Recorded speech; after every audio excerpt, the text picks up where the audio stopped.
வணக்கம். வாங்க. இப்போ நம்ம இட்லி பொடியெல்லாம் கறிவேப்பிலை பொடி தான் நம்ம ரெடி பண்ணுறதுக்கு எல்லாமே வறுத்துன்னு இருக்கிறேன்.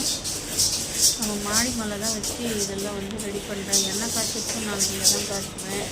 இதை சிலிண்டர் உள்ள மேலே தூக்கிட்டு போயிட்டு சிலிண்டர் இல்லாமல் இருந்தது வந்துச்சு. சிலிண்டர்லாம் எடுத்துன்னு மேலே வச்சு இதெல்லாம் ரெடி பண்ணிகிட்ருக்கிறேன். கறிவேப்பிலை பொடி தான் இன்றைக்கி ரெடி பண்ணிடுச்சு.